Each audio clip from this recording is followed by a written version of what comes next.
All right. If I'm doing this right, we should have a dual stream going on. We got YouTube, Twitch, everything in one spot. Hopefully we get dual chat on the screen. Multi-streaming is an interesting concept. Yeah, you could just take the cheater way and just do like a restream and then go, or you could go and try and do it both ways. So I'm gonna try something new with the multi-stream. I would like to see Twitch and YouTube kind of combined into one. It'd be neat.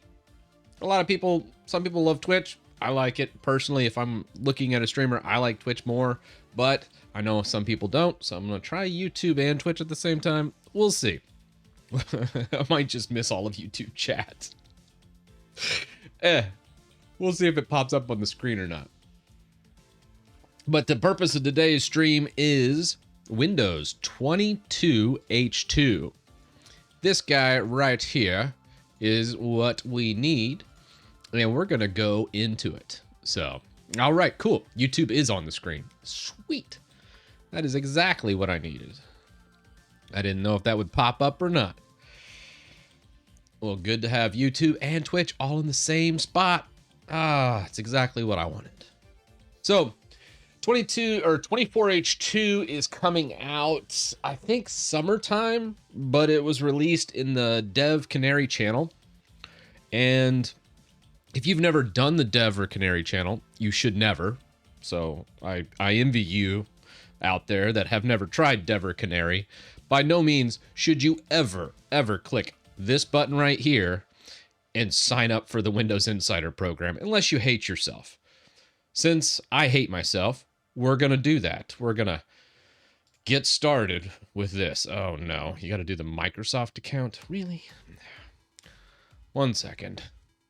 We're going to do the Microsoft account. Sign into this. Hopefully it will work.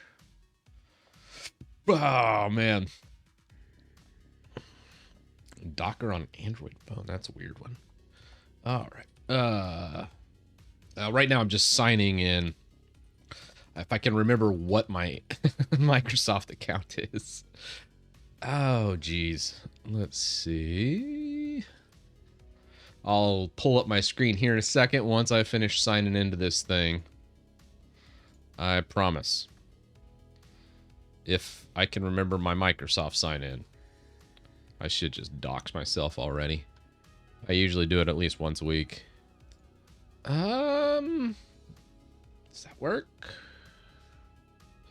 All right, we got it. Yay! Choose your insider channel.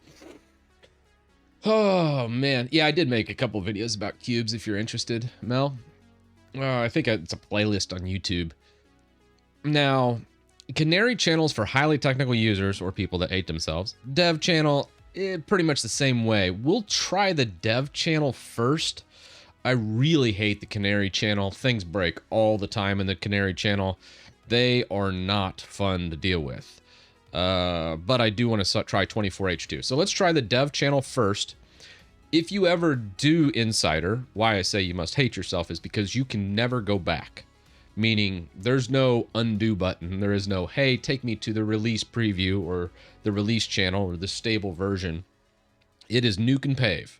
So if you ever do Insider, which you shouldn't, but let's say you do, you know, for science, we're going to do it today. Dev channel. Here we go. Let's do it. We're switching it over. Let's restart it and move to the Dev channel. Hopefully have some 24H2. Now, let me lock that in place. This should be interesting. Now, I am using Looking Glass here on bare metal, so it's pretty much a regular system, but we'll see how the Dev channel reacts to it. We do have some drivers and other things that happen, so we might be just staring at this purple screen for a little bit. Have you made a backup of your VM? Yes, I should have. That would have been a good one to do, Nav, but alas, we did not. So, The problem with that is it is running bare metal on an NVMe, so I'm fine with just going ahead just so we can try it out. I don't care if we're on dev channel or not. I never do dev channel. I separated once and I regretted it. You're always going to regret it.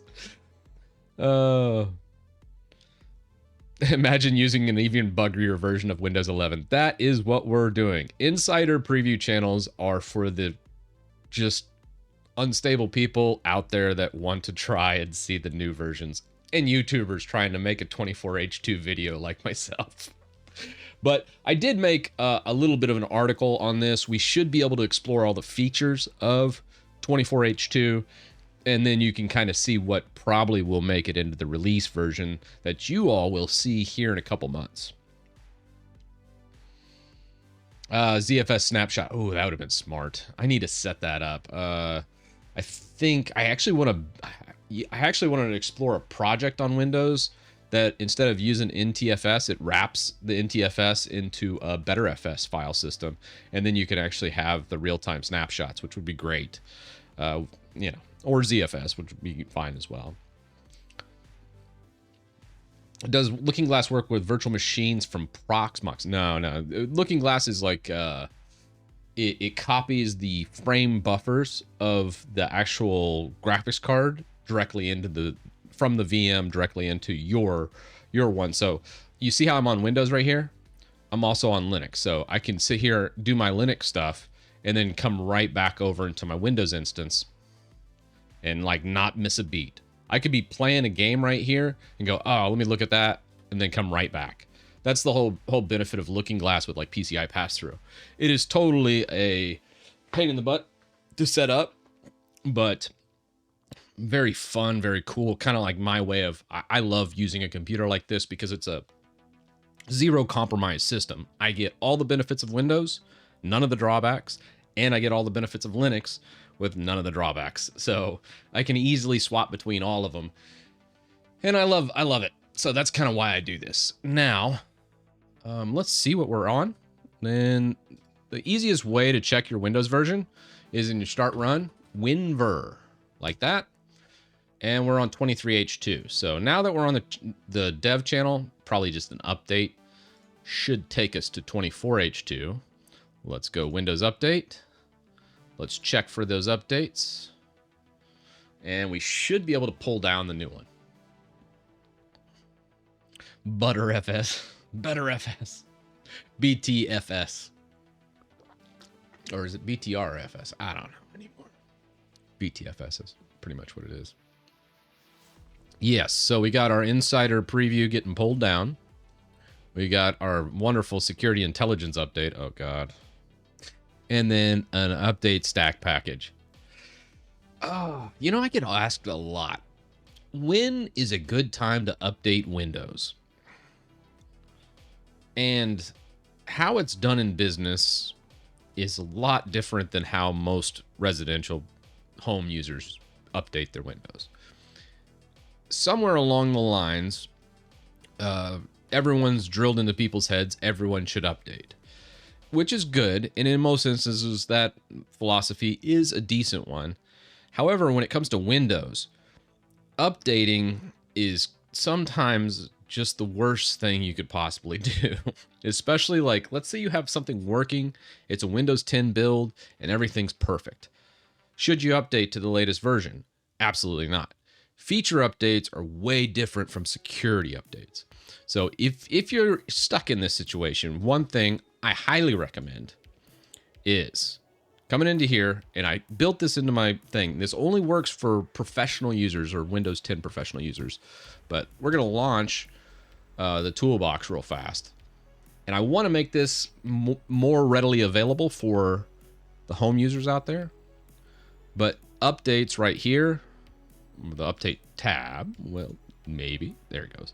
The update tab, security recommended settings. What this does is it delays feature updates, so you get a more stable version of Windows for longer, and then it gets security updates installed that week.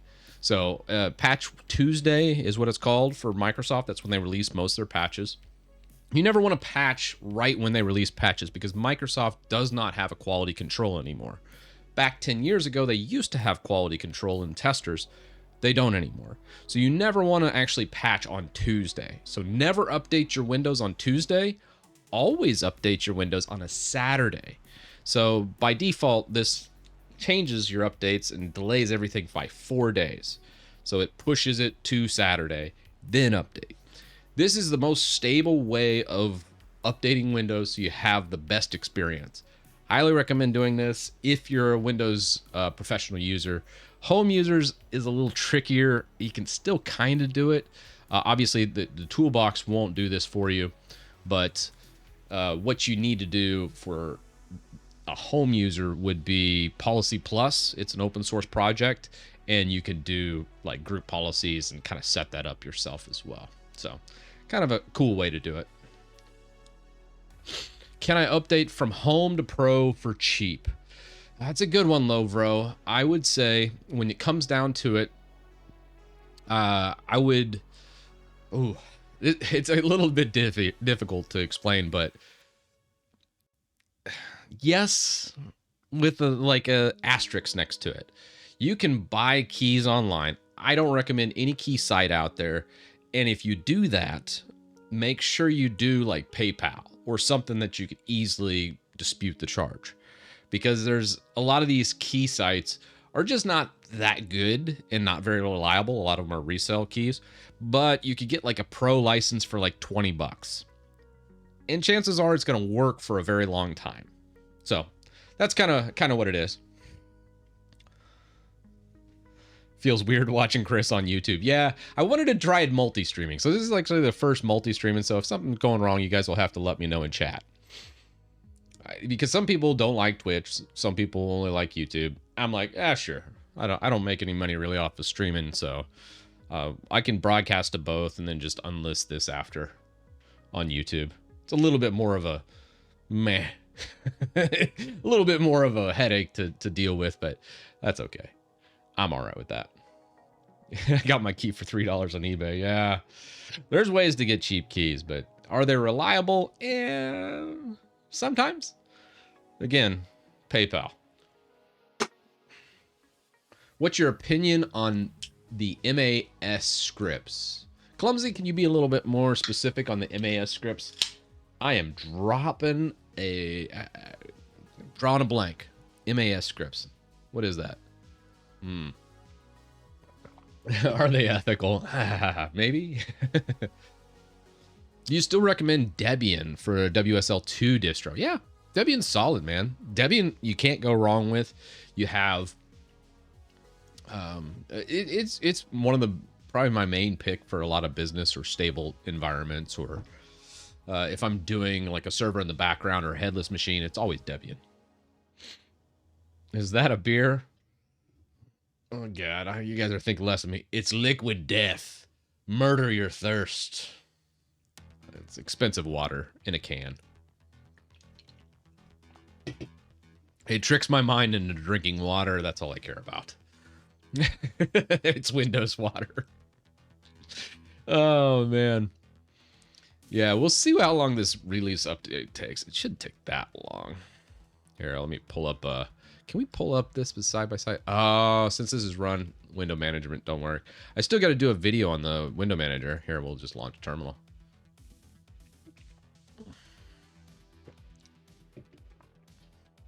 What Linux distro would you recommend for game dev? Ooh, I really like Arch. These days, that's what I'm on. So if you want to know what I roll here locally, I usually just run Arch Linux. I really like being on the bleeding edge, grabbing any library, grabbing anything I want, and going. It's not nearly as stable as like a Debian. So if you're looking for more of a business, easy, always just, hey, very predictable, Debian's usually what you want. However, I have the most fun in Arch, and I always am looking for like the new stuff. And frankly, we're installing Windows 24H2. So of course I'm going to use Arch. I mean, who does this? It's not exactly one of those things. So Where have I been? Yeah, on the streaming, guys, I want to get back to streaming, but the big thing is I want to make more videos too. So Titus Tech Talk, I'm just trying to get more videos out on everything. So my main channel, the biggest like priority right now is just getting back to making more videos on the main channel, Chris Titus Tech. I want to make a video every 2 days. Every 48 hours, I want to release a video on the main channel. And then on Titus Tech Talk, I want to take these streams, chop them up a little bit, upload them over there so you guys can rewatch it. And then for the actual streaming itself, I do want to stream more. I would love to get up to streaming 3 or 4 times a week on top of producing the regular YouTube content. And I think it's possible. Just some efficiencies and other things I have to fix. But we'll get there. We'll get there. USA will ban Kaspersky soon. Yeah, probably. I mean, maybe. I don't know. We can't even ban TikTok, so, you know. They're talking about banning TikTok, but really happen? Probably not. Yeah, so it'll be 1 video every 42. Probably, I can average probably a video every day, and then hopefully get like 4 or 5 streams in. If I could just get 2 or 3 streams a week in, I'd be pretty happy with that. But one-man show. I have to edit everything I hit record on, so it'll be interesting. It does look like the stream itself, we can multi-stream pretty easily. And it looks like it's a pretty tight integration with Titus Tech Talk, so I think that's pretty good. Do you think 24H2 is any good? No, this is going to suck. This is going to be awful. You should not do this. I think we started the stream that way, but let me just clarify. Don't do this. Like, just don't. Unless you hate yourself, then sure. But we're going to get, like, very little. We should probably look over... Well, this is going to take a while. We probably should just look over, and let's do a Res Hugo over here.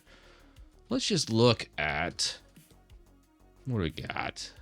24H2 features. I made this, still workshopping this article, so by all means, don't take this as gospel. But check this out. We got Microsoft Copilot enhancements. Remember when I said, if you hate yourself, install it? This is what I was talking about. But Copilot, apparently, you can ask it things like, hey, Copilot, go ahead and empty my recycle bin. And it should empty your recycle bin. Now, I know what you're thinking. Titus, I can just right-click my recycle bin and hit empty faster than I can type it in Copilot. And yeah, you're right. That's it. This is a whole bunch of pointlessness. But again, it's a feature, not a bug. The neat thing, though, what I can take from this is probably removing it. What I'm going to really love about this is finding ways to try and strip out Copilot is probably the biggest thing that I'm going to do with the 24H2, because I'm kind of curious to see what it does for, like, if we look at Task Manager. Obviously, this is running right now in the background, but if we look at our performance, what do we got? Utilization, CPU. We are only, I think I only gave it 16 processors, so, but it's a Xeon processor. We probably should be, I'm curious to see what happens with process count. I bet that'll explode with the AI garbage. And utilization, I'm curious to see what happens with it as well. So we'll keep an eye on it. Anyways, getting back to the feature set. File Explorer improvements. This one, basically you can right click and make 7-zip and tar files. And I know what you're thinking. I already installed 7-zip.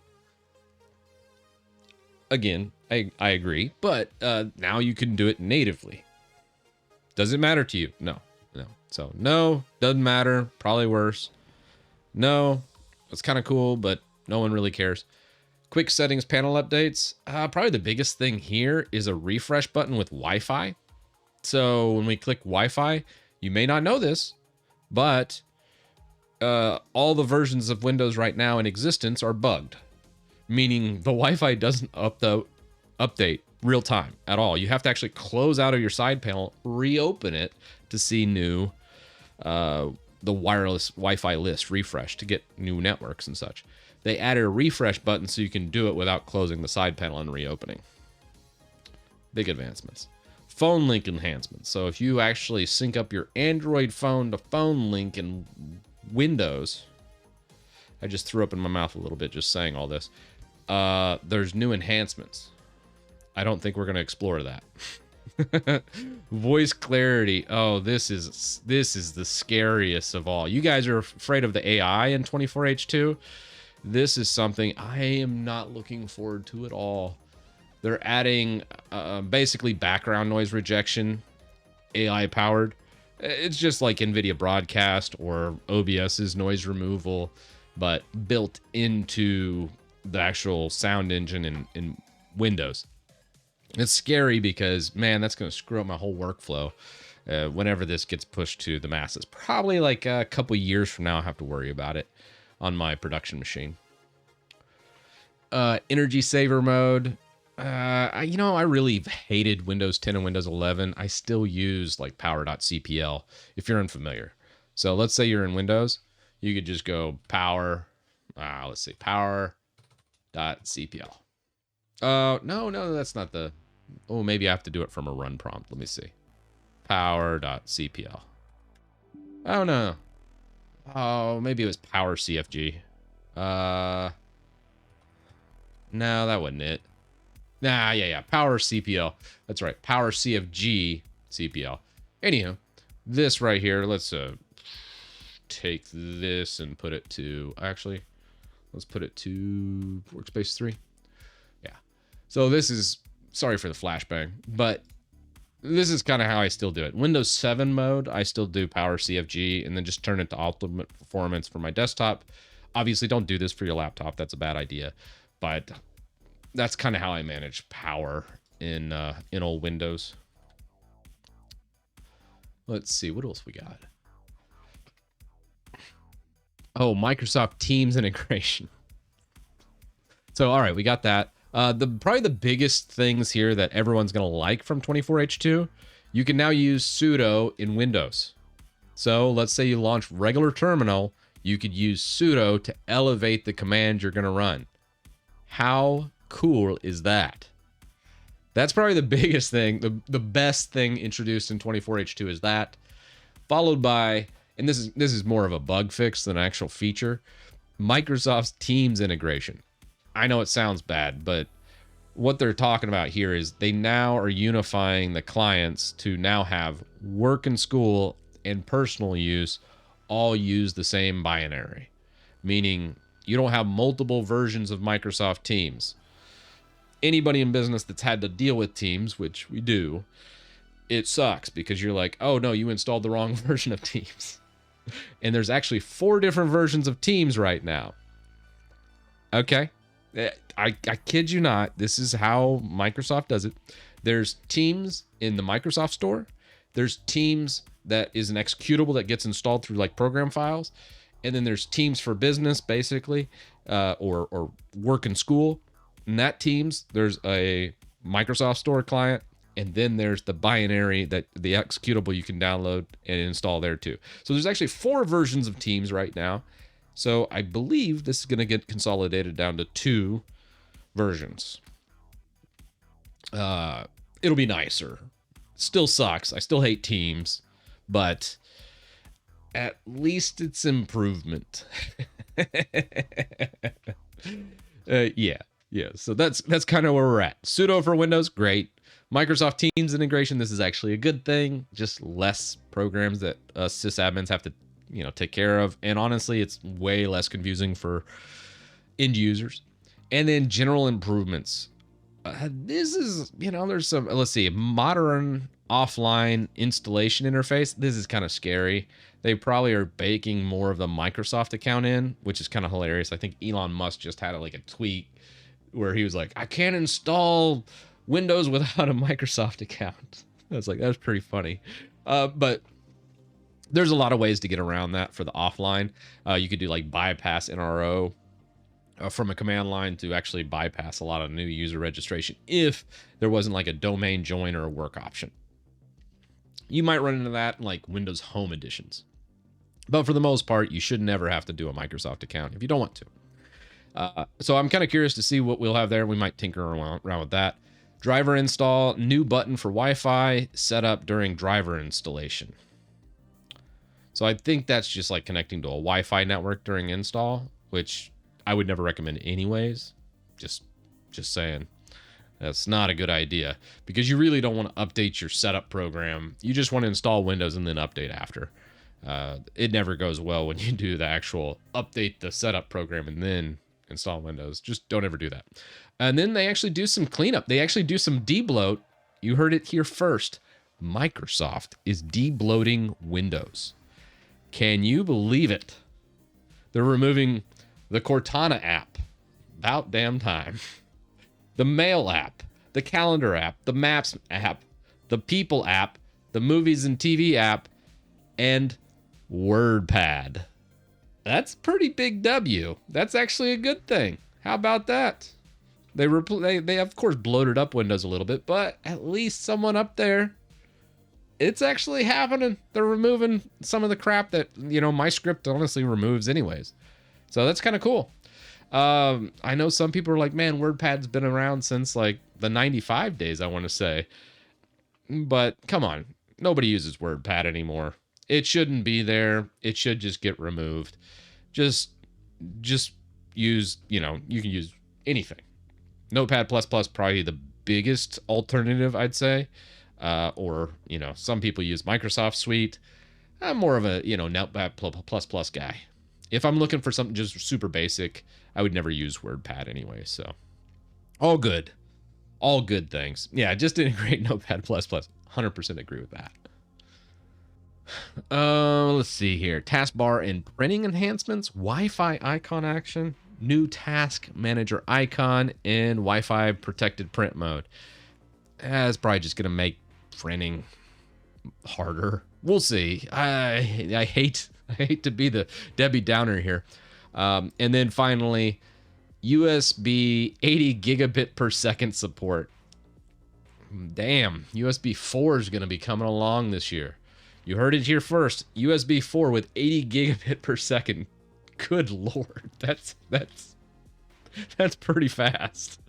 We'll see what we end up with some USB 4. So that's kind of what we're looking at for today. Let's see how this update's going over here. We're about 87% through the insider update. Hopefully this is 24H2. Otherwise, we got to go to the Canary channel. And the Canary channel, you thought Dev channel was bad? Canary channel is just the stuff of nightmares. You've seen the movie Saw where they lock people in rooms? I'd take that over the Canary channel in Windows. Just saying. That's going to be special. But I think I think the dev channel will still get us there. We're getting close. You could use UUP dump to get the 24H2 ISO. Very, very true. But I got to reinstall everything here. This is PCI pass-through. I'm doing a whole bunch of different things. And now that I'm thinking about this, doing it on this system without just doing another VMware instance was probably a terrible idea.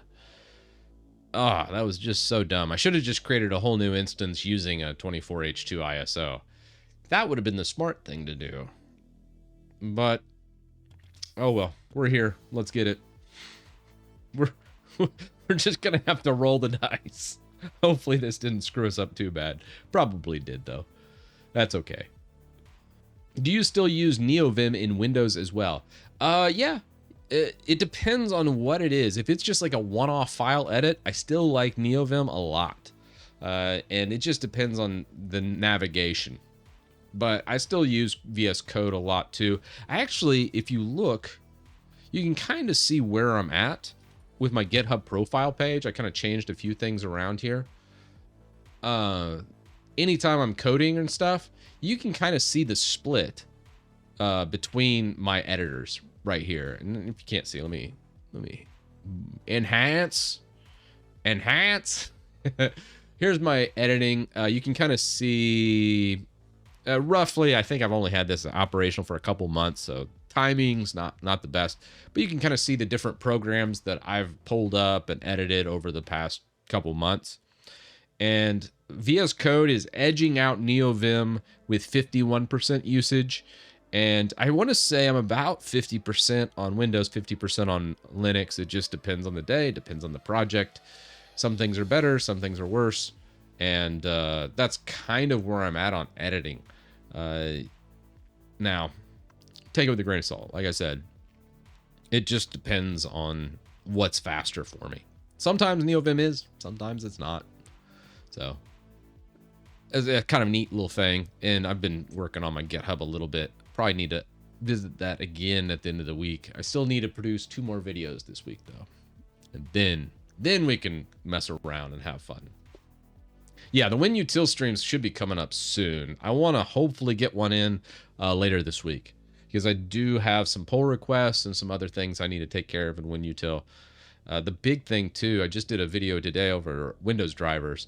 And for Windows drivers, one of the big things is exporting your current drivers and then just importing those on an ISO, like a clean ISO, and then installing it. So that's something else I want to do. Kind of improve WinUtil's MicroWin ISO. I haven't had much time to look at that yet. Do I use Vim bindings in VS Code? I should, but I don't. Because my Vim motions kind of suck. I'm still quite the noob in NeoVim. I've used it a lot. There's some things I'm really good at in NeoVim, and there's things I'm terrible at. Vim motions is something I really need to work on more. When do you think we'll get a new PowerShell program? What do you think it will be called? You know, knowing Microsoft, it'll probably be called like PowerShell 13, because they don't know how to actually make sequential numbers. And then they'll probably add some extra thing, because right now we have like regular PowerShell, and then we have PowerShell Core, and then I don't know. I was like, I don't really like the change. We'll see. I hope we don't get a new PowerShell very much. We'll see. Yeesh. Last time I tried MicroWin, and the latest, it didn't end up booting. Ooh, okay. Yeah, I need to take a look at that for sure.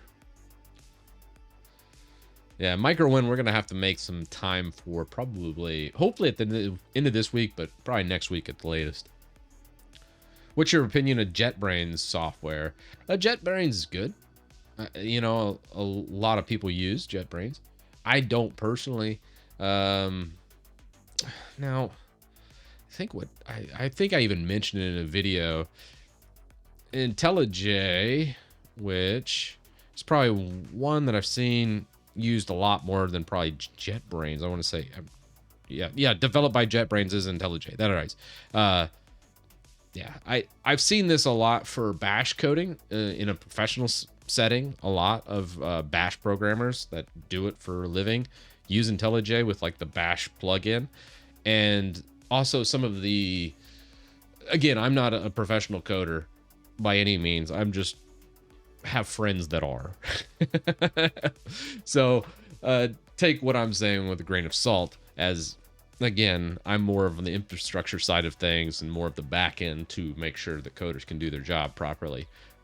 But IntelliJ does have some really good like debugging modules and other things that just work very well, and it's easy to set up. So IntelliJ is still probably one of the biggest ones out in the professional sphere. However, VS Code is still like the one for, you know, I mean, anytime I think of someone like up and coming or new starting out, it's always VS Code, I think.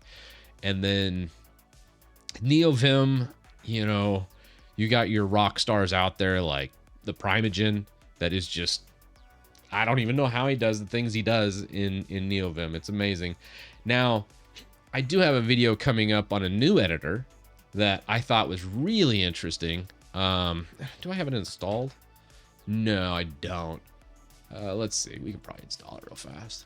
Little detour. It's called Helix. And Helix, let's exit. Helix is interesting. Do we not have Helix? What is the command to launch Helix? Again, Helix. Real original. Very much like, so you got insert command, So you got your inserts, you got normal, so you got all the Vim motions, which is really interesting. But for like deleting a line, you actually highlight and then it's like I think you just hit delete. Yeah. So instead of using the command like delete 3 lines, you do in Vim, in Helix, you would actually just type out all your stuff, and then you would come up and then delete. So the deletion command comes after instead of before. It's really interesting. And everything's just kind of built in, like it has LSP support built in out of there. There's not a whole bunch of configuration like you have with Vim. Now quitting. How do you quit? Quit. I don't know the shortcut keys to quit. We're stuck in Helix. How do you quit Helix? But yeah, fun little sidetrack. How we doing? How we doing? All right, we're ready for the restart. How long do you think this will take for 24H2 to reboot with the new? We'll see. In Vim, you use visual mode, mark it, delete it. Yeah, I think, Faye, that's kind of what I do too, for the most part. Oh, nano. Oh, gross. Dirty nano Vim. Shame. Shame. I think actually most users are in nano, so. Oh, yeah. That's actually, I'm making the video. It should be out on the 13th. So 2 days from now, you'll see the video on Glaze WM. That's what I use for my Windows management. It actually complements regular Linux very well. So I have my regular Linux ones, which is the super key, and then my workspace of choice. And then I have this one, and once it boots back in, I can show you. But instead of using the super key by default, because the super key and all the things are baked into Windows, those hotkeys are taken, it actually uses the Alt key as the mod key. So to switch between workstations, you're hitting like Alt 1, Alt 2, Alt 3, and you're switching between workstations. Pretty cool. And I dig it. Yeah. So here's where it gets a little dicey with Looking Glass doing a big feature update. The problem with this is it could break Looking Glass. And if it breaks it, we don't have any visuals. So to look at what's going on, well, I guess we got to just show the virtual machine.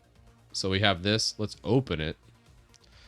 And then over here, we can look at performance. And basically, just got to hope and pray it comes up. So how I do this, and let's just adjust it. Oh, nope. How I do it, let's come over one. All right, there we go. How I do it is to kind of gauge how the system's doing on its update. I just look at the CPU utilization. Once it starts to flatline on the VM, I know it's probably safe to come back here. Oh, it closed it out? Really? It's safe to come back to here and then look at it. So if we get back to like the purple Looking Glass screen and we can't see it, what we'll do is we'll just flip back over to that and look for it to kind of stabilize or flatline, and then kind of play it by ear. It's one of the downsides to doing PCI pass-through and then doing a feature update, which honestly, you should never do feature updates unless you are just, you want some pain in your life. Or it's been like 3 years. You know, feature updates are fine after it's been vetted for 2 or 3 years. But updating like a feature update right when it's released, pain, lots and lots of pain. Yeah, Faye set up an IRC channel. Honestly, you could use Twitch IRC. IRC is it would be, you can't really do channels though. And we do have like the subreddit and stuff. Yeah, that's one of the big things. Abel, I'm glad you said that.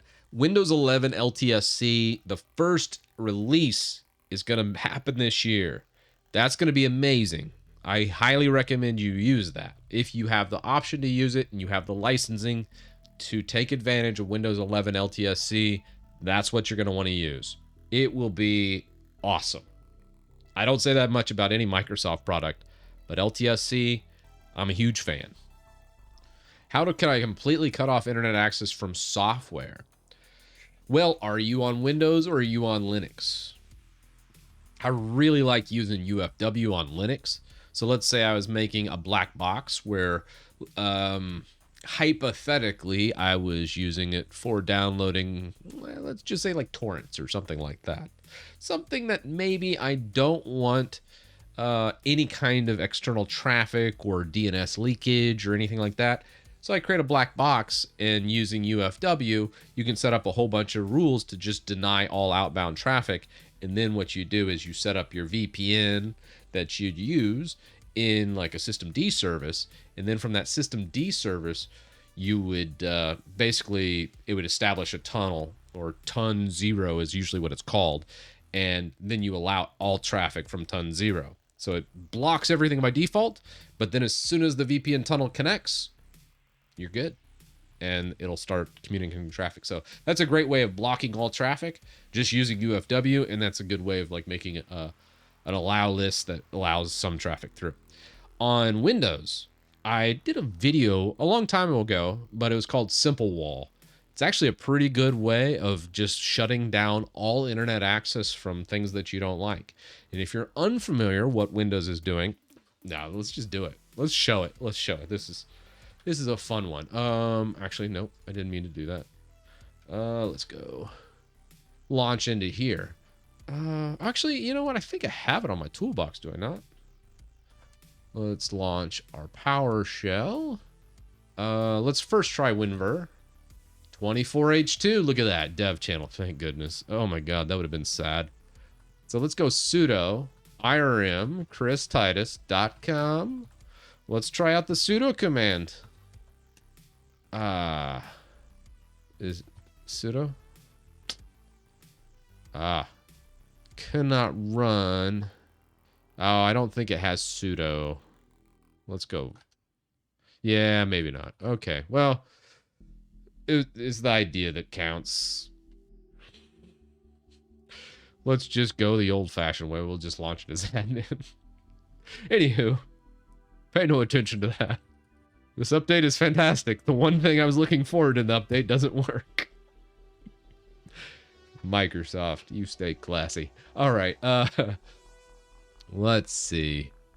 Do we have TCP view? I kind of wanted to show this because this is just a good thing, just so you understand what's happening with your system.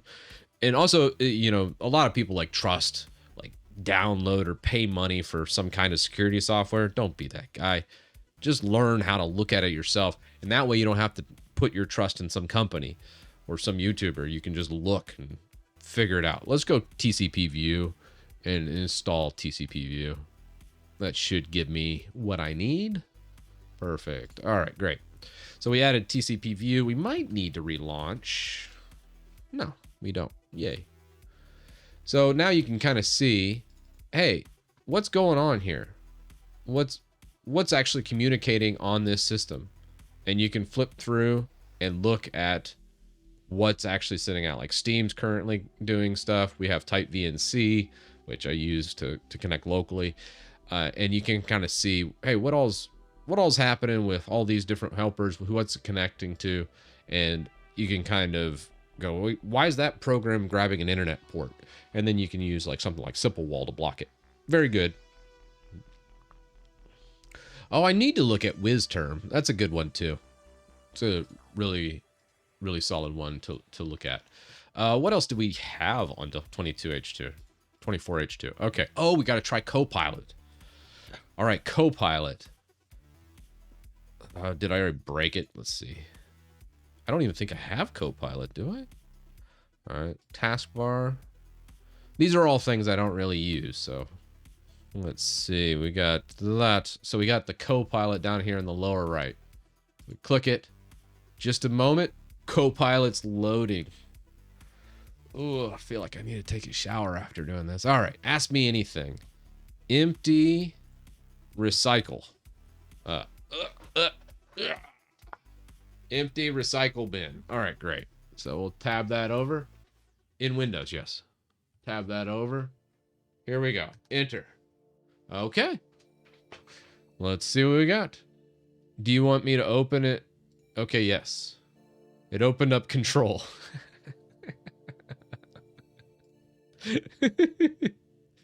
You opened up a control panel for me. Yes, you did. Let's see.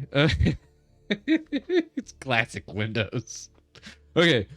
Empty my recycle bin for me. Sure. Yeah. Okay. You're opening up the wrong window. All right. GPT is better. I bet it could empty recycle bin for me.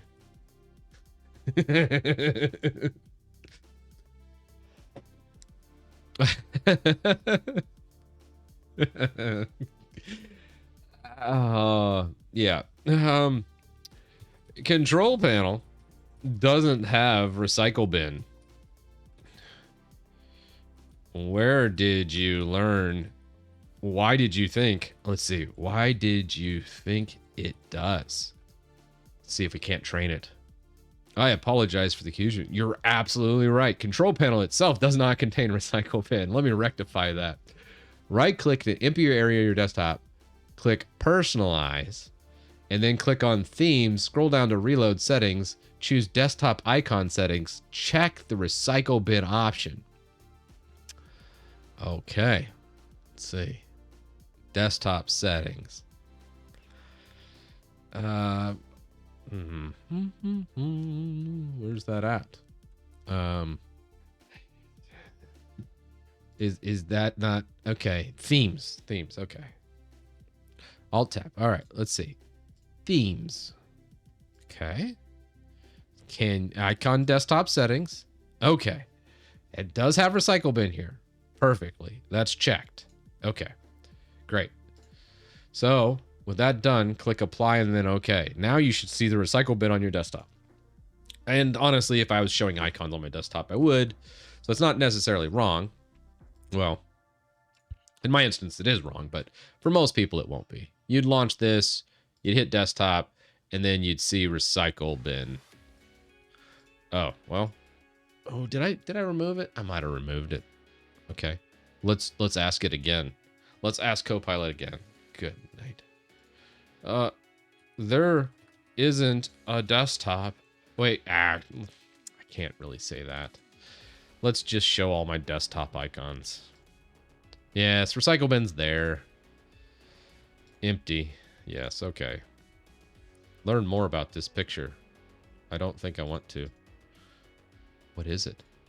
Why is there learn more? What is it? Oh, it's a little button. Click it. What's it do? Oh, pretty. Wow. It's raising my blood pressure. Okay. What else do we want to check on this? New devices, storage cleaning, empty recycle bin, toggle battery saver. I don't really want to do any of that. We're good. It can't empty the recycle bin, we've established. It can kind of tell you how to get it back a little bit. Very inconsistent, but yeah, sure. Anywho, Copilot. We know it sucks. Coming to a Windows PC near you in 24H2. Let's move on. All right, next up, File Explorer. I kind of want to explore this. This is one that doesn't really matter to anybody, but it's still kind of cool. I kind of dig this. So let's say I wanted to take my Glaze WM configuration and I want to give it and send it to, I'm using pzip. And I got rid of the new start button. Scratch that. We're 0 for 2 on this one. I don't want to change that. I like the classic right menu, and I already have pzip that does it for me. But let's say you don't customize your windows. You now can right-click, and using the new right-click menu, which I've gotten rid of because it's terrible, but it's less terrible than 24H2 because you could use 7-zip and RAR by default. However, I like to just do classic zip, and then I use pzip, and then I can do a whole bunch of different other settings and do encryption and It's just better in every respect. But for the normies out there, right click, 7-zip, RAR, and zip all native now in Windows, which is a good thing. I'm not going to take that away from Microsoft. However, it does not apply to me. Let's see what else we got. Quick settings. We got anything? Clear all. Let's see if someone doxes themselves by calling me. It's going to happen on stream. Anyways. I think I've gotten rid of that menu as well. Let's see. Quick settings. And then we'd have... I don't have Wi-Fi to... I don't really have a Wi-Fi to test. But there's now better Wi-Fi support directly into the quick settings panel. Phone link, don't use, uninstalled. Voice clarity, let's look at this. I'm kind of curious on how this is implemented. If you're unfamiliar how Windows does things, one thing it has a tendency to do is the audio. Let's just come into like settings probably, actually show you guys how it does it. And then I'll show you how I actually manage it, because this is maddening to me. I think you come into here, and how does a normal person actually modify audio? Let's just type audio, maybe. Sound settings. Let's just go there. Yeah, sure. Okay, so with the new version, you should have an option to have advanced sound processing to remove background noise. That would be under input. And yeah, see, I always end up coming back to this panel. This is how I always manage it. So if you've never dealt with audio in Windows, count yourself lucky. But how I usually go about it is just do like a run sys.cpl. This just launches right into old Windows 7 support. And the great thing about this is you can come right into it, change everything, priorities, disable stuff. What I like to do to make my life easier is usually I'll come into here and go, I will never play audio from my speaker.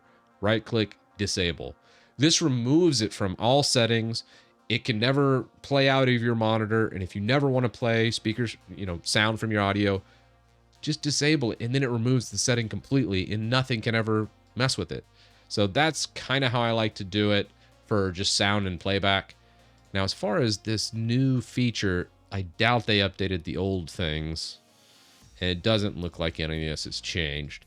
So I'm not sure what they mean by this new voice clarity AI powered enhancement.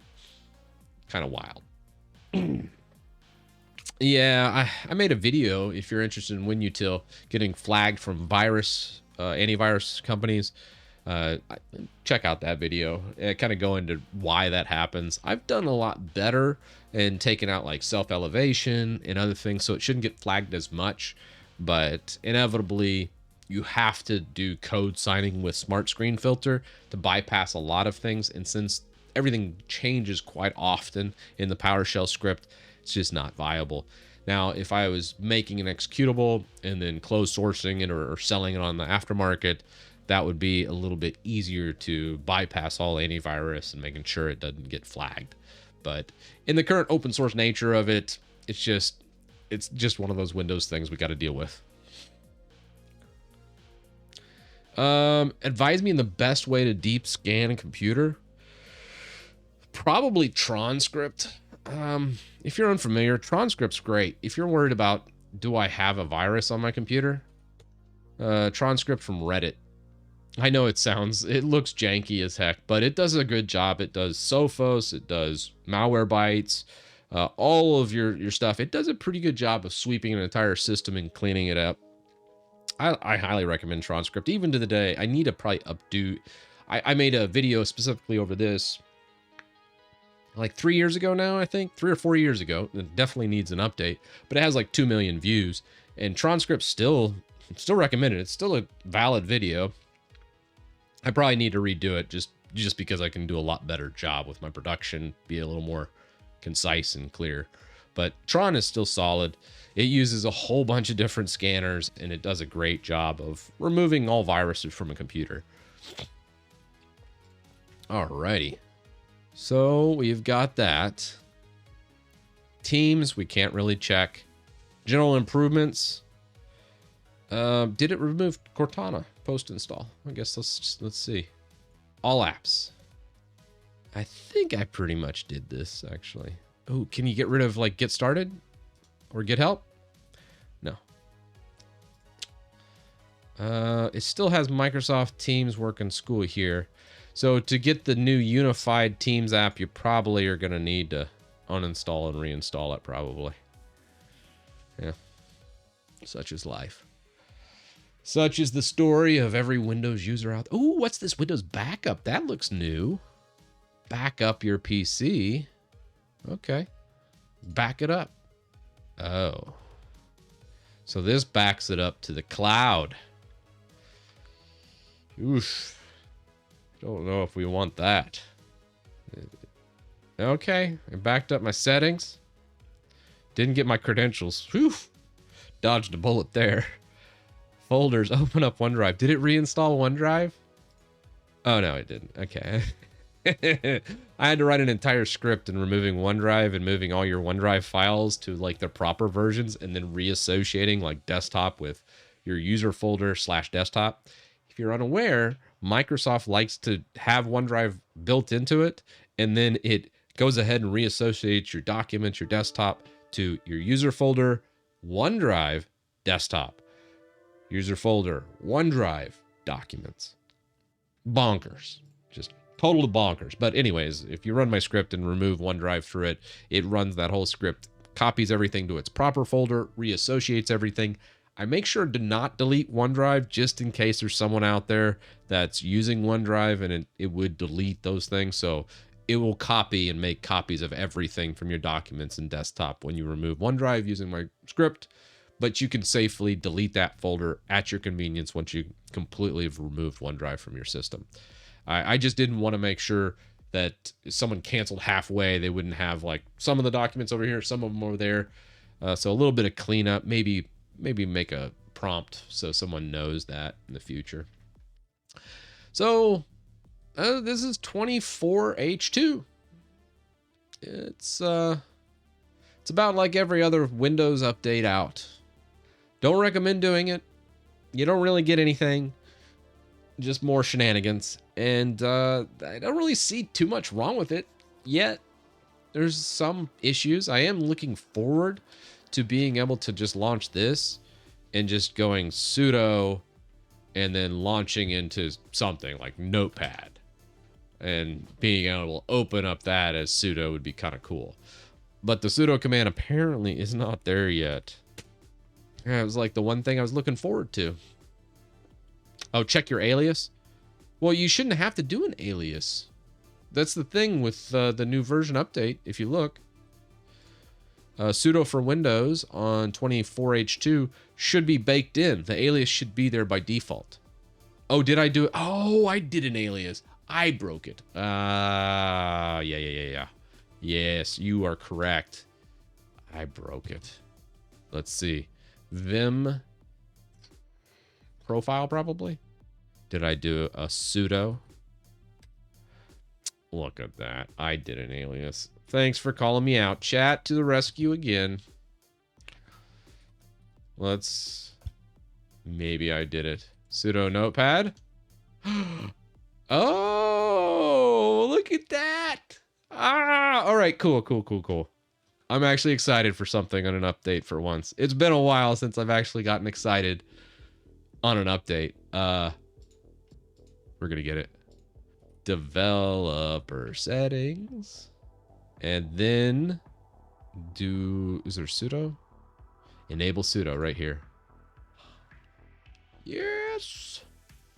Enable in task and taskbar with right click. That sounds like actually something I want. I think we actually need to do developer settings by default. I like some of these options. That's cool. There's also control antivirus behavior down here. All right. Now we're talking. We probably need to relaunch, but it works. It works. Get out. Oh, well. There's an alias for that. Maybe sudo. Let's go invoke web. Do we do one? Probably rest method, actually. Rest method. Let's just do the long form. Yeah. Oh, that's okay. I mean, that's probably good that doesn't work. I was just testing. Some improvement. I dig it. I dig it. That's not bad. That's not so bad, guys. I think that's neat.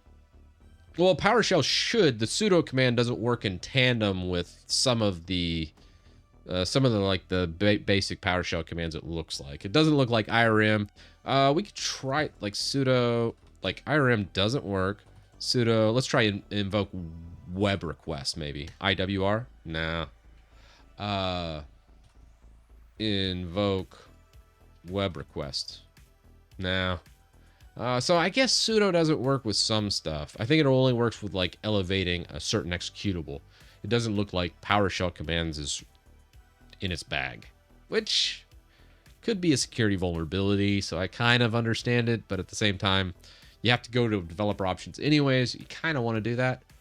We could, let's see, sudo.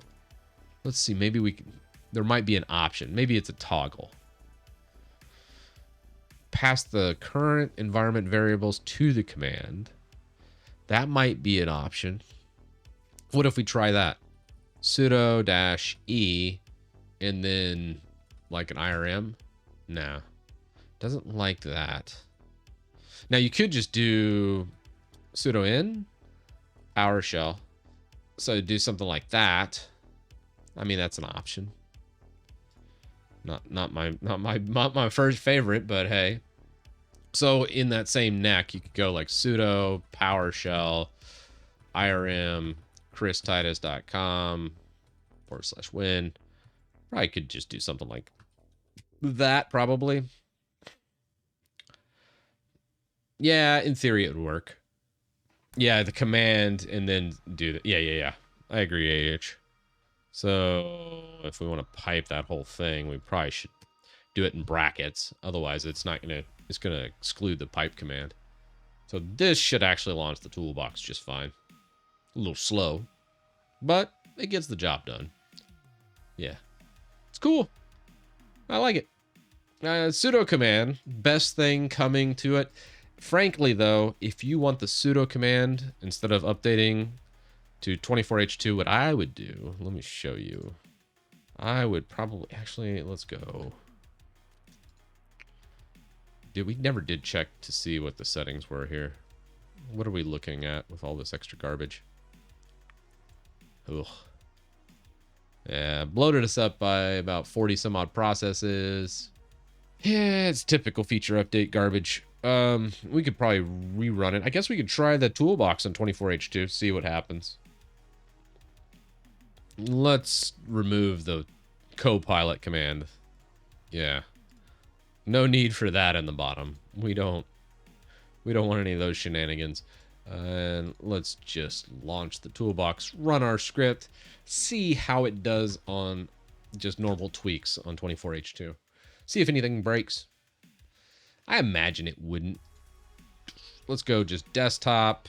I'm going to go ahead and delete temporary and do a disk cleanup. And also Toretto tunneling I don't like either. We'll do a create a restore point as well. And I'm going to go performance on my display. And I'm going to disable the notification. Well, now I guess I'll leave the tray and calendar. Oh, that looks good. Let's run tweaks. See how it does on 24H2. What do you think of Windows 11 LTSC coming? I am all about it. I can't wait for LTSC to hit. I will definitely... I probably won't use it on my system here just because I like showing people kind of the shenanigans of retail Windows. But for like my Streambox or like production system that people don't see, that I just want to work, yeah, and it needs Windows, we're totally switching to LTSC on all those boxes. Windows 11 LTSC will be good. You don't hear those words from my mouth, but I've said it once earlier in the stream. I'll say it again now. Are you planning on making an Arch util? Yeah, I think so. we'll branch out into some Linux stuff, make it a little bit easier for folks. I can't wait. There's some stuff I like to do on Linux that I think would be good from like a toolbox standpoint. Just trying to think of like the best way to initiate that. Probably a bash script, because they're really easy to feed from the internet. Still taking a break from gaming, yeah. It's weird. I really want to get up to a really full load, get back to producing videos pretty much every day, and then doing streams. I really love these. Being able to talk to you all is so awesome. I think that'd be great. Sell LTS on a store. Yeah, good luck with that. Getting licensing on LTSCs can be a little tricky. I've used like CDW, I think, in the past. They're like a commercial thing. You can sign up for it as a residential person and get it legit that way. You could use some other shady CD key websites and grab it from there as well. But, mileage will vary, as I've talked about. Use like PayPal if you're going to go do that. I don't have any recommendations for you in that regard. So, yeah, it just depends. Depends on you as a user. But, I don't like talking about it too much just because it's not accessible to, the general population for the most part. Top bar is going to be Glaze WM. I got a video coming out on the 13th, specifically going over this amazing setup. I love it. So we'll close it. Cool thing about this, like, just to give you a little sample. I got all my stuff. So you set all this up. Let's go to a new one. And then you can just be like, boom, browser, boom, terminal, explorer, blah, blah. Quit them out. Yeah, quit them out. It's the Linux terminal experience. Or we could actually just get the real thing over here too. But I love it. I'm sorry, I'm just showing off now. I apologize. Using Windows the Linux way. You'd be shocked at how much efficiency you can gain by, that's the cool things. Looking back, I was a Windows power user for 20 plus years before even doing like full-time Linux desktop. And now that I've been full-time Linux desktop for, a couple years or so, more than that, actually. It would have been 2019, probably. No, I think it was late 2018, actually. Yeah. So over 5 years. Dang, it hasn't been that long. That's crazy. Anyways, coming back to Windows after spending so much time in Linux, man, I was like, oh, I really need this feature, and pulling that production flow directly into Windows has made me such a better computer user. So it's really good. Any tips on fixing YouTube UI layout changes? Yes, if you do need that, there is a good... the UI layout enhancements on YouTube's just complete garbage, by the way. Let's go... Oh, I think it's Enhancer extension. Let's see. YouTube Enhancer Plus, maybe? No, that's not it. Enhancer for YouTube. Nah, there we go. Yeah, let me put it in chat. This is what you need to fix YouTube. Let me see. Can I paste it? Oh no, it's not gonna get me there. Anywho, that's the icon you need to look at. Look at the downloads. You got over 1 million users here. Watch out, there's some shady ones, as it is Chrome Web Store after all. But this is the one that's really good. It's gonna fix a lot of your YouTube experience that really sucks, and reformats like the homepage for you. Just makes your life a little bit better. Here, we're gonna add that to my Chrome. We'll just show you. Bam. So where's Enhancer at? Sponsor block, that's a good one too. You're gonna want that for YouTube. And Enhancer. So we have Enhancer. We want dark theme. Ooh, but kind of want to go like Nord dark. Do we have like a arc dark? Ooh, I like that.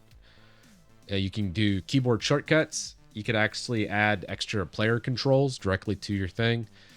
I really love using this. Or actually, nah. Probably these two are great for speeding up slow talkers like myself. You can just click that a couple times on a video and then it'll speed through and you can get your information faster, which is great. You can place them within the control bar. You can place them within the video player. Up to you on that. Automatically select playback quality. Always 1080p and 1080p HD.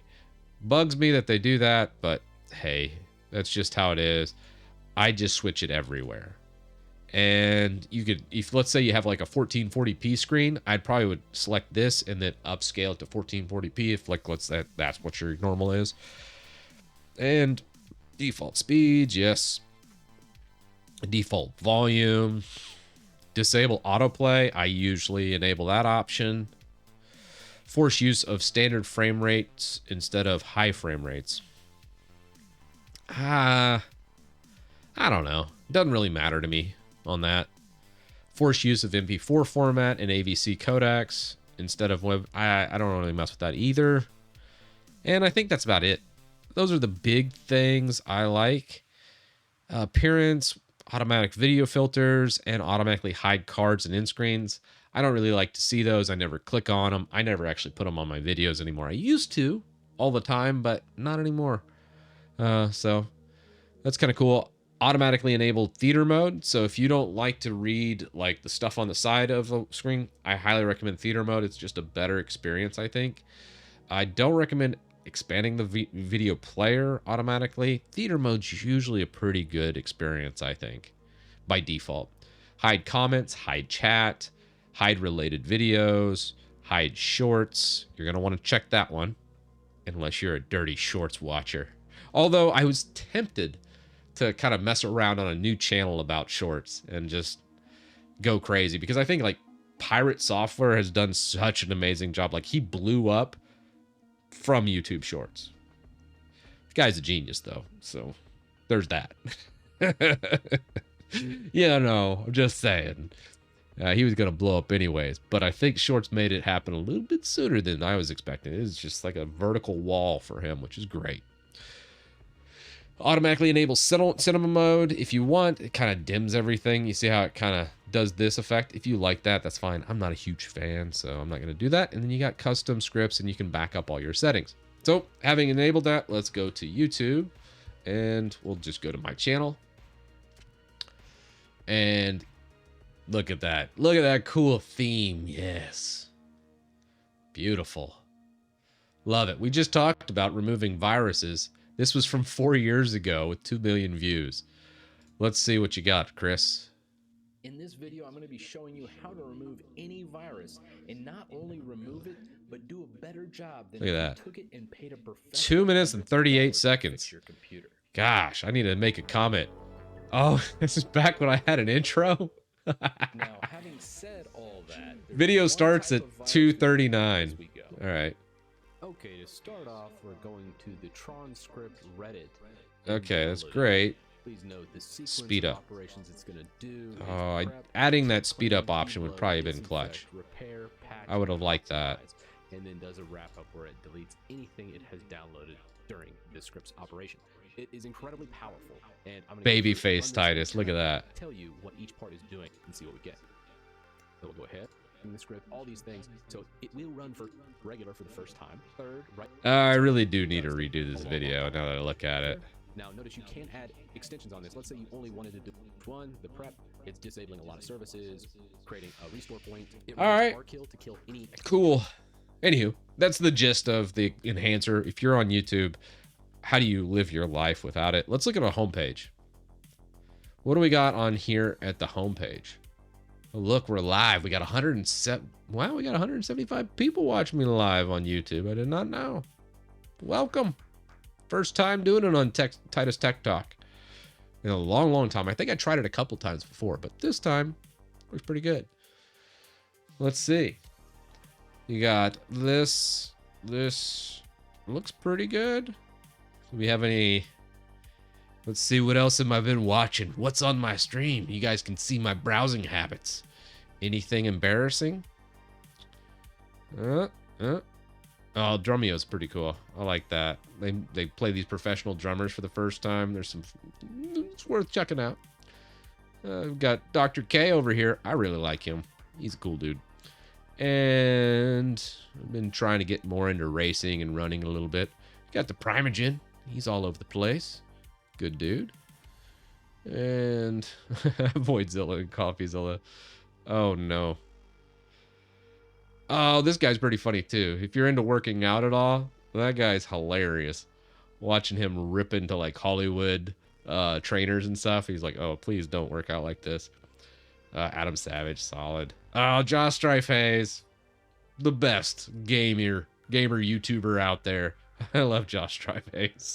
Listen to him for hours. Hey, switch to Linux, man. He hadn't popped up on my feed in a long time. Cold Fusion, gotta love the Cold Fusion. I love just going in there, putting on a Cold Fusion, and I pass right out. Love his videos too, but very soothing. All right, well, that's my YouTube feed. Nothing too scary. You can see kind of what I look at on a daily basis. I'm not that embarrassed. A little disappointed. Would have been great if there was something funny on there. I was expecting a furry playlist. Oh my gosh, that would have been great. Oh my god. I need to make a whole YouTube account just to prank y'all. That would have been great. Arch user with no furry content. I fail. Well, I got that sandboxed into my Arch instance, of course. That's the real true thing. It's all set up. You all know. Can you drop the enhancer script? I don't know. I haven't actually tried. I usually just leave it on all the time. Enhancer just, you know, you put in the things and all it does is take the YouTube settings that you use all the time, and then it just makes sure it's set there. So you never really ever want to disable enhancer because I always want to watch videos at 1080p in HD. I hate going to every single video and going, oh, look at that. It switched to 720p again. Oh, look at that. It switched to 7020p. I like enhancer just to be there all the time. So it's a setting. If you watch a lot of YouTube on your computer, just leave it enabled. I really wouldn't. But I would say this right here, the extensity, if you are switching between a lot of different things, like let's say I wanted to disable it. Let's see what else we have. Better TV. Let's say I want to remove that Coinbase wallet or Grammarly. Let's say it was bothering me. This makes it just a one-click disable, and it's really easy to enable, disable plugins, get rid of stuff, put more stuff on. Extensity is a great plugin to manage plugins for your browser. So I really love Extensity as well. Yeah, Twitch automatically does it as well. Yeah, I think there should be like an enhancer for Twitch. Is probably one of the other things. A lot of people on Twitch sometimes complain about the computer or things starting to not work properly. I'm like, you got to refresh your page. Sometimes their stuff messes up. I see the Japanese wallpaper. Are you into anime? No, my son's actually into anime though. So I think on the last video, what was it? The Android video. If we look here, let's come on over here. Let's leave the anime wallpaper on. Actually, this is Nord. If you want all my wallpapers, I need to do a randomized section in my DWM to get it more randomized. This is like the first wallpaper in the series. But here's all my wallpapers that I use. It's actually on my GitHub too. So if you want these wallpapers, where pictures probably. Yeah. These are what a little too much on the thing. Someone actually gave this to me in Twitch chat, and I really dug all the wallpapers, and I need to just randomize them a little bit better because there's so many like really cool Nord-esque. Everything's kind of fed through like a Nord filter, and I just love all these wallpapers. Oh, that's a cool little Mandalorian one. You've probably seen the outer space one a little bit. Streets, but it's just a very beautiful, calming wallpaper scheme, and all these are on my GitHub. I think I put them under Nord background GitHub, so I just clone this directly into my pictures folder, and then I need to feed it a randomizer. I think right now it's not randomizing my current backgrounds, which I need to do. Hey, Chris, why Windows Update fixing the issue also brings another new issue? I'm in the Rabbit beta tester for Windows. Oh, no. That's terrible. Can you upload those wallpapers? Yeah, all the wallpapers are on GitHub. So if you need them, you just come to my GitHub, github.com/Chris Titus. And then you can go to Nord background. It's actually /Nord background. All the backgrounds you just saw are just right here. And I actually got this from another user from chat. I wish I made a README and then gave that person credit because he did such a great job with this compilation. But yeah, that's kind of how I do a lot of my wallpapers. How do you compare DWM to Hyperland? Well, DWM's Xorg compared to Hyperland's Wayland. I like Hyperland if I'm in Wayland doing that type of Wayland stuff, but inevitably I still use like Synergy over here, and Synergy doesn't play nice with Wayland at all. I'm looking at Input Leap as a replacement for Synergy. It's just not quite there yet. So that's kind of where we're at on those two things. Hopefully it gets there someday, but for now, I'm still using DWM with Xorg. I still need to bake in a few things. Like someone mentioned DWM blocks. I think what I'm going to do in that respect is use probably, I think it's like SL status. Yeah. So I'd probably use like an SL status type thing where it pulls in, bakes in like CPU usage, memory, date, and time. And it just kind of tosses it up there. Something simplistic like that. But I'm going to take the C code and bake that directly into my DWM binary. So then all I have to do is launch one program and it launches everything and all my settings will be there and nothing ever changes and it's good. So I've pretty much got SL status knocked down. I know some people won't like the fact that I'll bake that directly into my DWM, but honestly, this project's just kind of for me. This is how I like to use a computer. And I just want one program that runs and then it just takes care of everything. Never have to think about it. And that's kind of why I love DWM. There's no config file. There's no anything. It's just launch it. And then everything just works. I'm like Bethesda over here and Todd Howard drinking the copium. Drinking the Kool-Aid. It just works. That's how I am with DWM. I just like it. Would you ever do food reviews? I mean, these days my diet's actually pretty strict. Being as old as I am, you can't really go crazy with food, man. It's sad to say. Most of everything I eat is protein based. Hey, well, how much protein's in that? Is there any artificial stuff? Yeah, it's super boring. And most of it doesn't taste very good that I eat. People would be like, oh, God, Titus, sounds like prison food. And I'd be like, nah, prison food's probably better. It probably tastes better. Yeah, 24-hour date. I like the 24-hour date. Military time. Or regular time for non-Americans. What is your age again? 42. The meaning of life. Would you try the carnivore diet? No, I don't really like the fad diets. I think honestly, just a balanced diet's all anybody ever needs. Get 40% protein, 30% carbs, 30% fats. That's the big thing. If you can balance your macros, you're good. It's just most people always overload with sugar and carbs and screw themselves. It's like every person on this planet does. I mean, I just know from experience that's what I've done in the past. And then once I learned, hey, if you actually balance your diet, you'll actually look exactly the way you want to. Yeah, and it's great. So yeah, just a balanced diet and go work out. That's all you need to do.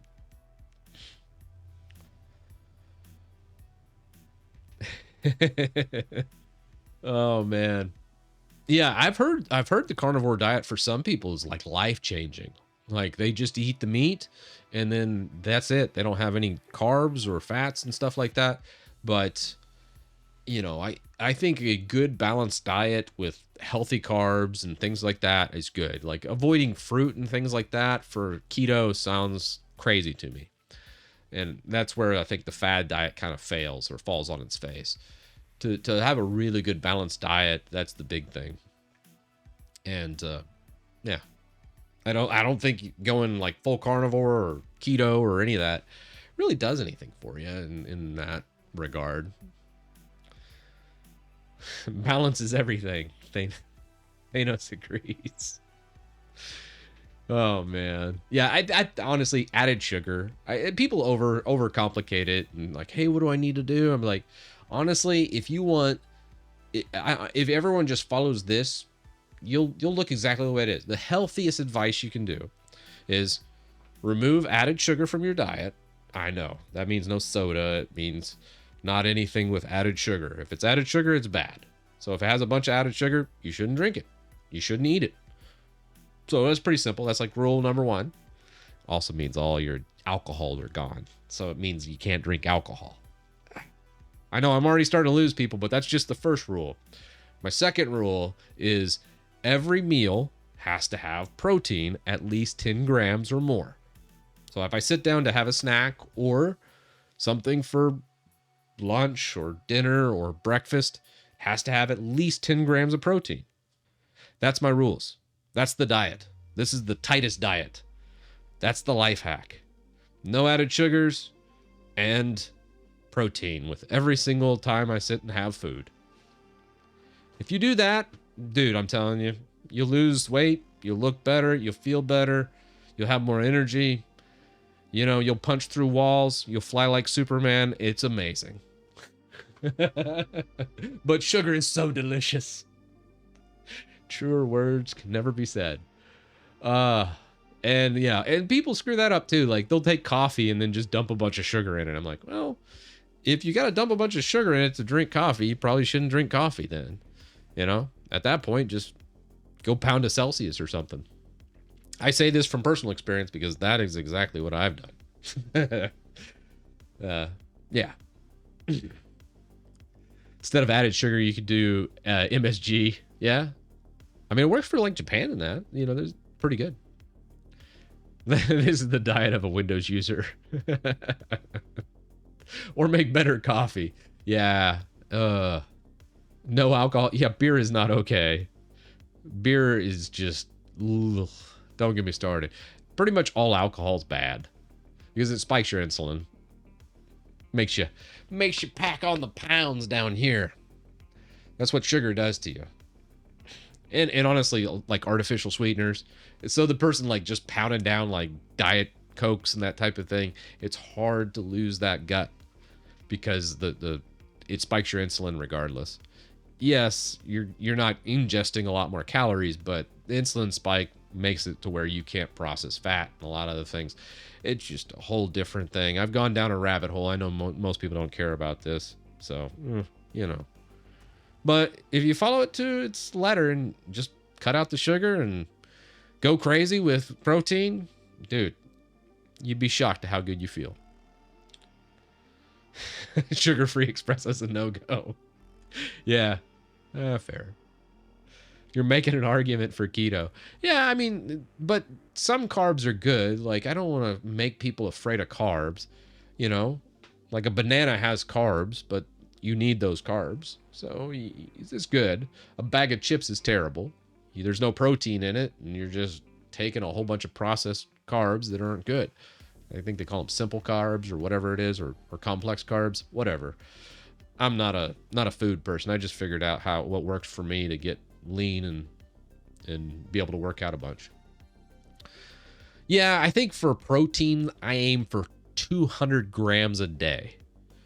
That's kind of insane for a lot of people. It's hard to hit 200 grams of protein a day, but more often than not, I hit it.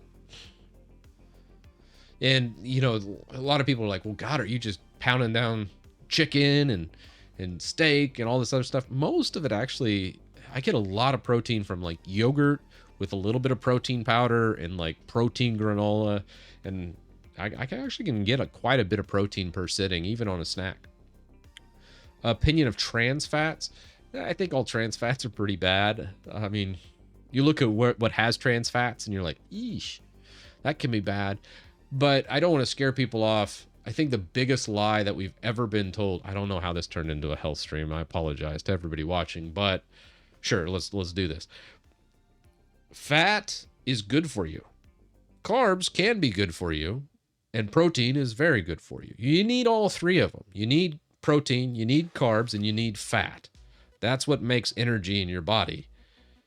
So anything, probably the easiest, I'll add a third rule. So no added sugar, right? That was the first rule. Second rule, every meal has protein, right? The third rule, I would say, is if the product tells you it's healthy or has some kind of nutrition label that says fat-free, it's probably terrible for you. Think about it. There's not very much health food that's like all geared towards health food that's actually good for you. Everything that's fat-free, I think, is just garbage. I know my wife would get really mad at me, so hopefully she's not watching the stream.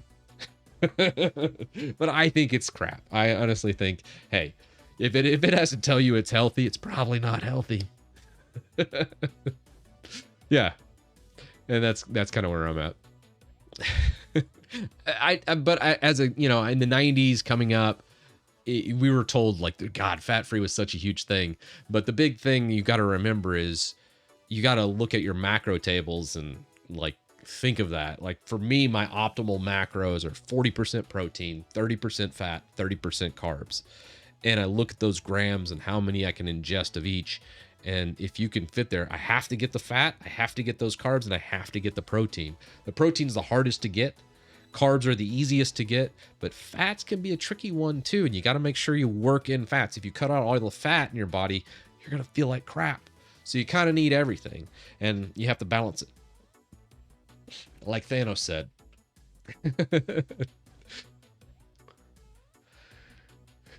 Yeah. So we got a little bit of everything. I think I still am breaking Twitch TOS by showing the YouTube stream. But I mean, if I answer like a question from YouTube, I mean, how you guys gonna know that, you know, I'm just talking to some random dude? That would be strange, or a woman. And that's why I was like, you kind of need the combined chat if you're gonna multi-stream. Otherwise, what's the point of this? Yeah, you know. Yeah. I actually am partner, Luke. So I did partner for the transcoding because partners are guaranteed transcoding. But I think I only make like $200 or $300 a month on Twitch, so it's not that big a deal. It's not like, whoa, time to retire. So I don't care where I stream. I just figured, hey, I did get a couple comments about the whole multi-streaming, and specifically when it came to some people not wanting to go to Twitch from YouTube. And I was like, if you guys want to catch me live, I hate to cut out the YouTube audience on Titus Tech Talk. And I was like, let's just pull those guys in, and then we could also pull in Twitch. And that way we get kind of like the best of both worlds. I don't mind doing this, and then just unlisting the stream after, and then I'll feed this whole VOD through Recut. It'll cut out all the silence, make it a little more of that, and then I'll overlay some tracking, adding some ducking to the thing. So the post-production, I do quite a bit to upload this stream after the fact. But then when it's done, you can kind of ingest it all on Titus Tech Talk, and it's a little bit easier to watch, and it actually cuts the stream down. So we're at almost about 2 hours right here on the stream. When I feed it through Recut, we'll probably lose 30 minutes of silence. So it's actually pretty cool. And we'll get a little bit of feedback from YouTube at the same time. So I think it's a win-win for everybody. So whether you're Twitch or YouTube, I think it's all good. Yeah, and I think like Prime does multi-streaming to like X or Twitter, and heck, he might even do TikTok. I don't know. He does everything though. He streams everywhere. So I probably should do it better. I could learn a few things from old Prime, that's for sure. Hey Twitch viewers, we are so much cooler over here on YouTube. Oh no, someone's gonna get me banned from Twitch. Yeah, LTT does it on Facebook and WAN, but he doesn't show chat, because when you show a combined chat, that's where you get in trouble, I think. But then again, I mean, you look at Twitch, TOS, and some of the things that they've done, you're like, okay, is Twitch really going to ban me for multi-streaming technology stuff? I mean, I don't know. I think I could pop up a hot tub in the backside, jump in here with my shirt off, and I think I'd still be okay. You know, I think I might get banned on YouTube then, but I think I'm not worried about that. Why don't you stream on Kick? I don't know. Does anybody even use Twitch? Show of hands. Does anybody in chat use Kick on a weekly basis? Don't all speak up at once here. Wait, one person does. I think I've pulled up Kick a couple times. I think I did it to reserve my name. Nope. Yeah, no one uses Quick Kick. Unless you're doing like casino streams or something like that. But I don't really want to pull in more chat. Like, just keeping up with YouTube and Twitch chat's enough for me. That's why I'm kind of like, you know, I think we're good. I think we're good with just Twitch and YouTube. I'm not feeling like pulling in even more. This is kind of a pain in the butt to combine the chat. I'm using, I think, StreamerBot for it. It's actually not bad. It's open source. I think StreamerBot's open source. Because I want to say I downloaded it from GitHub. But anyways, yeah, it's still one of the best streamer programs I use. And I know it's free, so I love it. Yeah, WeChat's cool. If you're going to use like an IRC client, it's pretty awesome. YouTube chat is complete garbage. I really hate their backend. I really hope YouTube steps up and does better with their chat. Goes to do the relay so I can combine up here. Man, talk about a nightmare to set up. And that's what's problem with a lot of the services for like multi-chatting is usually YouTube messes everything up. And StreamerBot was the only way I could kind of get around that. But it's all good. Either way, I love pulling it all in. But I think we're going to shut it down for today. It was fun exploring 24H2 with y'all. And we got to explore some other topics that, chat brought up. But yeah, you'll be looking for me. Whenever I stream, I'll just stream on Twitch and YouTube on Titus Tech Talk, not my main channel, because I don't want to inundate too many people. Most people that subscribe to Titus Tech Talk already do it for the live streams. And that's why if you want to catch me live, we can do it. But if you miss it, it's actually kind of nice going to Titus Tech Talk and being able to reverse and watch everything through the stream. So if you missed something today, just go over there. I'll probably upload this VOD tomorrow, something like that, and it should be good. But yeah, that's the gist of it. And I think it was a fun day. Lots to explore, lots to do. Look for the Glaze WM if you're worried about how did you do that thing on Windows. Glaze WM's coming out soon. And then after that, 24H2, I think I'll probably do a more consolidated stream kind of going over 24H2 and some of the things here. Man, there's just not much that I really liked with 24H2 other than the SUDO command. I think the SUDO command was the biggest thing. Yeah, Chris turned Apple fanboy. That was the April Fool's video, man. I think most people got it. It's April Fool's. I think I still lost a little bit of subscribers. Anytime you do April Fool's, that just happens. And I was like, it's all good. It could be worse. There's some people that have done some really bad April Fools. I loved Linus's April Fools. LTT knocked it out of the park this year. If you haven't seen their April Fool's video, it was a masterpiece. I loved it. All right, y'all. I'm shutting it down for the day. See you all probably here in a day or two. I would say maybe Saturday or Sunday. I'll probably jump on, stream, and be looking over on YouTube or Twitch. It's great hanging out with everybody. Peace.